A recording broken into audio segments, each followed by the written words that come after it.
दोस्तों नमस्कार। आपको ये मैं बताने जा रहा हूं इस वीडियो में कि किस तरह से चीन के विदेश मंत्री वांग यी भारत के दौरे पर आए और उन्होंने भारत की तरफ दोस्ती का हाथ बढ़ाते हुए भारत के विदेश मंत्री एस जयशंकर से ये वादा किया कि जो बॉर्डर पर तनाव है उसको कम किया जाएगा, लेकिन जिस तरह से व्यापार में रुकावट आ रही है, कुछ प्रतिबंध चीन की तरफ से रेयर अर्थ को लेकर लगाए गए थे, वो प्रतिबंध चीन हटाएगा और इस वादे के साथ कई बड़ी डील चीन ने भारत से फाइनल की हैं। और इस डील के ऐसे समय में होना जबकि अमेरिका के राष्ट्रपति डोनाल्ड ट्रंप भारत पर टैरिफ की धमकी दे रहे हैं। 25% टैरिफ ऑलरेडी लगा चुके हैं और अगला 25% यानी और एक्स्ट्रा 25% अब कुछ ही दिनों में लागू होने वाला है। ऐसे में भारत के पास कोई ऑप्शन बचा नहीं था। एक ही ऑप्शन था कि वो अमेरिका से या तो महंगा सामान वहां पर टैरिफ के साथ बेचे, महंगा टैरिफ लगेगा, हमारा सामान महंगा बिकेगा, तो जो इंडस्ट्री है उस पर फर्क पड़ना लाजमी है, क्योंकि जब हमारा सामान महंगा होगा तो वहां कोई हमारी बनी हुई भारत का सामान क्यों खरीदेगा, और इस इंडस्ट्री पर फर्क पड़ना लाजमी था, तो दूसरा मार्केट तलाशना था। और इस समय मोदी जो सरकार है वो ऐसी सरकार है जो मोदी जी हमेशा कहते हैं कि हम आंख में आंख डालकर बात करते हैं और अब भारत झुकेगा नहीं। इसी नीति पर चलते हुए मोदी ने ये डोनाल्ड ट्रंप को बड़ा झटका दिया है। डोनाल्ड ट्रंप लगभग सदमे में है कि हम तो सोच रहे थे भारत घुटनों पे आ जाएगा और भारत कहेगा साहब रूस से हम तेल नहीं खरीद रहे, आप जैसा कहो वैसा हम करने को तैयार हैं, लेकिन ऐसा हुआ नहीं। मोदी ने साफ कर दिया कि रूस हमारा पुराना मित्र है, हम उससे S-400 भी खरीदेंगे, हम उससे फाइटर जेट भी खरीदेंगे, हम उससे सेना के लिए साजो सामान भी खरीदेंगे, तो हम मुसीबत की घड़ी में उससे तेल भी खरीदेंगे। इस समय रूस की जरूरत है कि उससे तेल कोई खरीदे। आपने प्रतिबंध लगा दिए, चीन पर प्रतिबंध है नहीं, भारत को दादागिरी करके आप दबाना चाहते थे, वो भारत भी अब बदला हुआ भारत है। और इसके बाद दूसरे ऑप्शन जब तलाशे गए तो ये एक इक्वेशन चेंज हुई। लोगों ने कहा कि यदि तीन महाशक्ति एक साथ आ जाएं तो जो अमेरिका की हैंकड़ी है कि दुनिया का दादा मैं हूं, उसको घुटनों पे लाया जा सकता है। और वो जो तिगड़ी है वो तिगड़ी है भारत, चीन और रूस। अगर ये तीनों शक्तियां शामिल हो जाती हैं, भारत भले ही अर्थव्यवस्था में चीन से कम दिखाई देता हो, भारत अर्थव्यवस्था में बेशक चीन की तुलना में काफी कम है, लेकिन भारत एक बाजार है और भारत एक ऐसा बाजार है, भारत मैन्युफैक्चरर भी है, यानी निर्माण का काम भी और कंजप्शन का काम भी वो दोनों है। जबकि अमेरिका में क्या है, अमेरिका निर्माण कम करता है, कंजप्शन ज्यादा करता है, यानी वहां इंडस्ट्री कम है, निर्माण कम है, लेकिन हां उपभोग ज्यादा है, परचेजिंग पावर वहां की ज्यादा है। भारत एक बड़ा बाजार है और इसीलिए मोदी जी ने लाल किले की प्राचीर से स्वदेशी की बात कही थी, आत्मनिर्भर भारत की बात कही थी, और उसमें जिस तरह से रिफॉर्म अभी करने की घोषणा की है कि दिवाली पर यह घोषणा हो जाएगी जीएसटी की। इसके साथ ही भारत के जो उद्योगपति हैं उनको कैसे बढ़ाया जाए, उनको लोन की आवश्यकता है तो लोन दिया जाए, और उनके लिए टैक्सेस में भी बदलाव करने की बात की गई है। तो एक तरह से भारत बिल्कुल अपने को तैयार कर रहा है कि कैसे अमेरिका के दबाव में आए बिना भारत आत्मनिर्भर बने। और ऐसे में उसको एक दूसरा साथी की जरूरत थी जहां भारत के हिसाब से मैन्युफैक्चर चीजें हों। आपको यह भी बता दूं, कुछ लोग सोशल मीडिया पे लिख रहे हैं, खासतौर पे कांग्रेस को मैं देख रहा हूं, कि वो चीन जिसने गलवान किया, वो चीन जो हमें आंख दिखाता है, और सुप्रिया श्रीनेत लिख रही हैं कि उस चीन से भारत ने हाथ मिला लिया। सुप्रिया श्रीनेत जी, आपको पहले यह जवाब देना चाहिए कि जब राहुल गांधी, सोनिया गांधी दोनों किसी संवैधानिक पोस्ट पर नहीं थे, वो 2008 में चीन में गए थे, तो वहां कौन सा समझौता करके आए और क्यों, इसका जवाब दो। रही बात भारत की, मोदी के हाथ मिलाने की, तो मैं याद दिला दूं, ये जो दौरा है ये विदेश मंत्री आए हैं, कोई ऐसा नहीं है कि प्रतिनिधि आए हैं, और वहां ये सरकार में है। वांग यी वो पावर रखते हैं कि जो फैसला ये यहां बैठकर करेंगे, चीन की सरकार उसको इंप्लीमेंट करेगी। और यहां समझौता क्या हुआ है, मोदी जी ने जो ये चीन से हाथ मिलाया है, जहां एक तरफ अमेरिका के डॉलर को ये धमकी भरे जो लहजे में बात कर रहे थे, इसको झटका देना इसके पीछे की डील के कारण है। लेकिन इससे भी बड़ा कारण है भारत के किसानों का हित।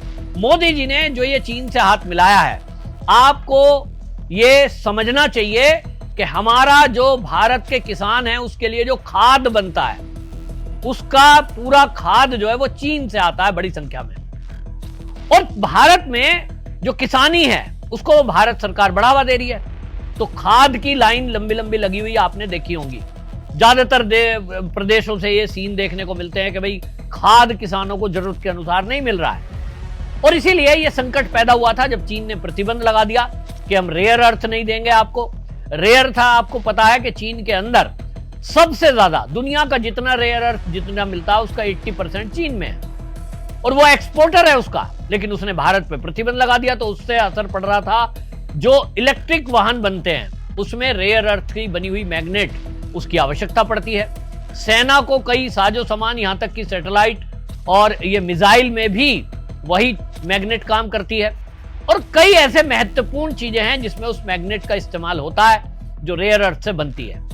तो चीन से उस रेयर अर्थ की आवश्यकता थी। दूसरा, जिस तरह से मोदी सरकार national ways, highways, expressways और रेलवे बना रही है, पहली बार देश की आजादी के बाद ये सरकार आई है जो कश्मीर तक ट्रेन जिन्होंने पहुंचा दी है, नॉर्थ ईस्ट में ट्रेन पहुंचाई है। और इसके लिए पहाड़ों को चीरकर, यानी वहां गुफा बनाकर, वही एक रास्ता है। और उसके लिए जो ड्रिल मशीन है उसका भी सबसे बड़ा निर्यातक पूरी दुनिया में चीन है। तो भारत का वो प्रोग्राम ना रुके, भारत के पहाड़ों में ट्रेन और एक्सप्रेस वेज बने, ट्रेन पहुंचे, इसके लिए वो जो ड्रिलिंग मशीन है बड़ी बड़ी गुफाओं में करने की, वो चीन से लेने की आवश्यकता थी।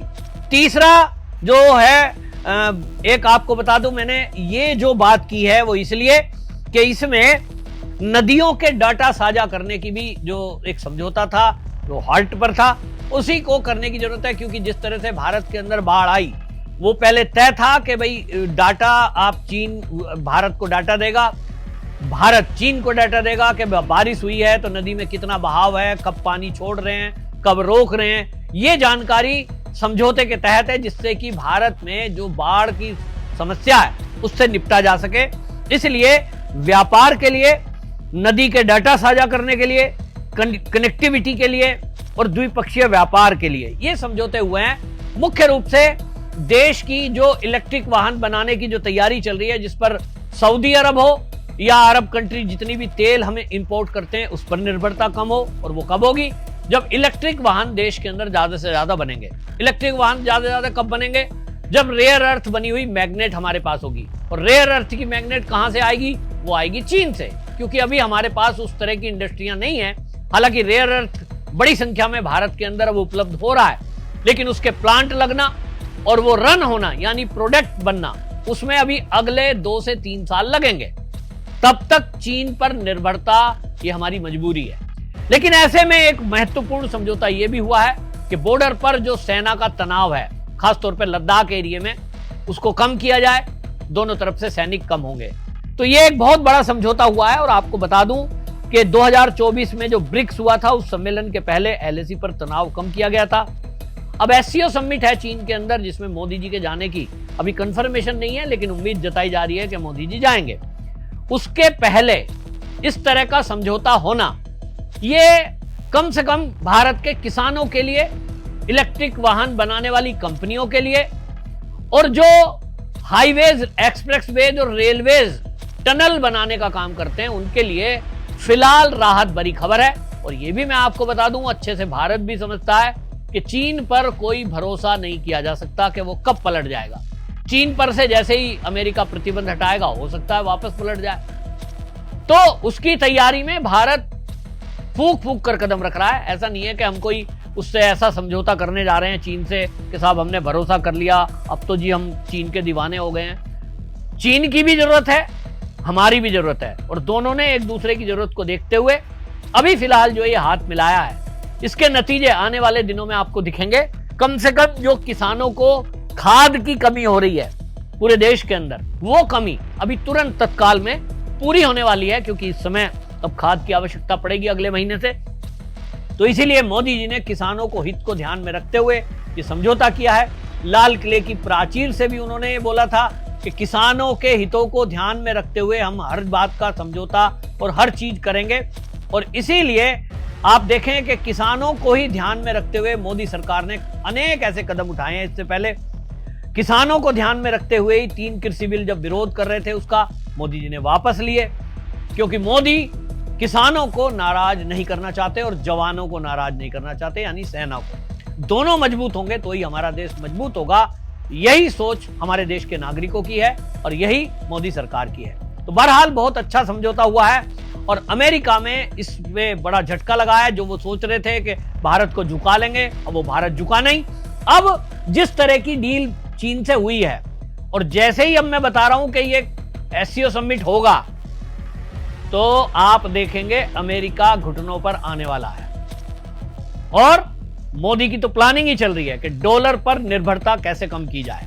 तो चीन से भी जो मुझे खबर लगी है वो ये कि चीन का जो अपना उनका जो करेंसी है, भारत उसी में डील करने वाला है। डॉलर में अब कोई डील चीन से नहीं होगी।